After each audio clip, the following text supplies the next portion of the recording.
Welcome back to the Stateless Standard, where we torch the illusions peddled by the powerful and expose the chains they forge for the rest of us. I'm your digital host, digging into the uncomfortable truths the ruling class would rather keep buried. Today, we're dismantling one of the biggest historical cons, the myth that fascism is some right-wing aberration. Spoiler alert, it's not. It's just another flavor of socialism, cooked up by lifelong leftists who hated freedom as much as their Marxist cousins do. If you're ready for a dose of reality that might sting your preconceptions, stick around and enjoy the video. Smash that subscribe button and ring the bell too. We're building an army of sovereign thinkers against the statist machine. Let's cut through the fog. For decades, we've been sold this neat little fairy tale. Fascism and Nazism are extreme right, the polar opposite of socialism and communism. It's a convenient narrative for the political elite. Lets them paint anyone who loves liberty as secretly marching toward black shirts and goose-stepping. But scratch the surface, and the whole thing collapses like a house of cards built on state propaganda. Fascism isn't the antithesis of socialism. It's a sibling rivalry, two collectivist ideologies slugging it out over who gets to control you better.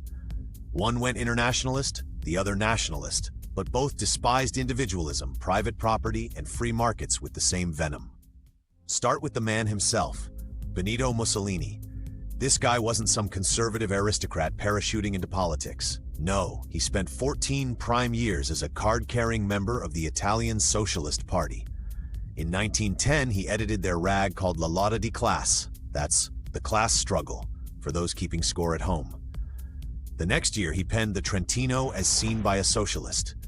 He was so hardcore that the party handed him the editorship of Avanti, their flagship newspaper in Milan. Jail time for his activism? Check. Rising star in the socialist ranks? Absolutely.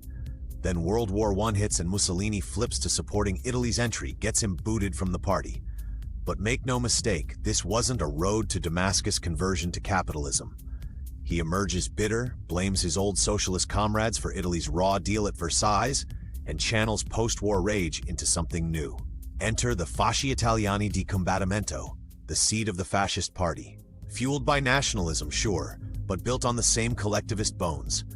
Mussolini's thugs, the black shirts, beat down traditional socialists not because they rejected statism, but because they wanted a different version of it. Now, who really birthed the ideology? Everyone knows Karl Marx fathered communism and socialism. Adam Smith lit the flame for capitalism and liberty. But fascism's philosophical godfather? Giovanni Gentile, a self-proclaimed socialist, neo-Hegelian philosopher who co-wrote the official doctrine of fascism with Mussolini himself. Gentile drew from Hegel, Nietzsche, and yes, Karl Marx. He flat out said it. Fascism is a form of socialism, in fact its most viable form. Cynical laugh here, viable until the firing squad anyway. Gentile despised individualism. For him, no line between private and public interest. Everything serves the collective, meaning the state. Liberal democracy? Poison, because it puts the person first, breeding selfishness. His true democracy? Subordinate the individual to the all-powerful state. Planned economy? Check.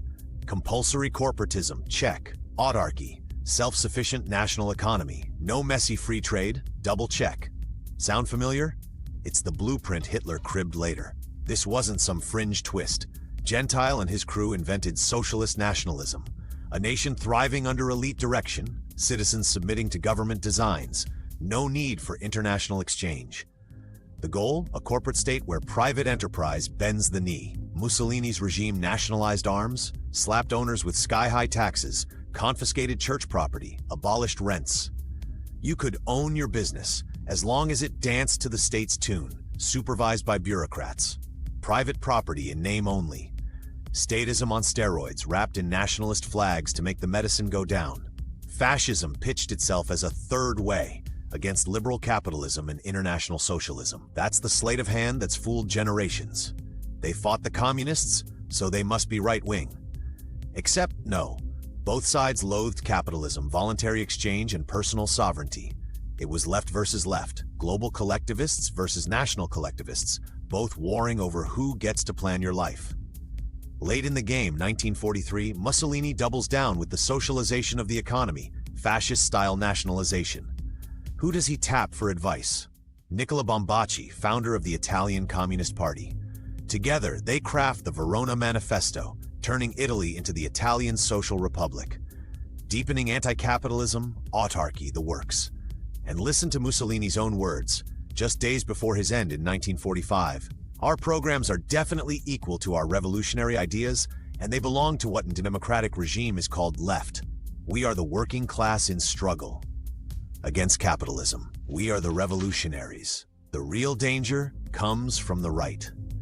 He wasn't lying. The right he feared? Actual liberals, the few remnants defending markets and individual rights against the collectivist tide. So why the big lie?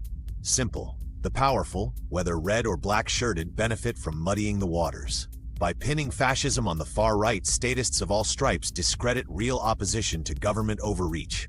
Anyone questioning taxes, regulations, or endless wars gets smeared as a proto-fascist. It's class warfare misdirection.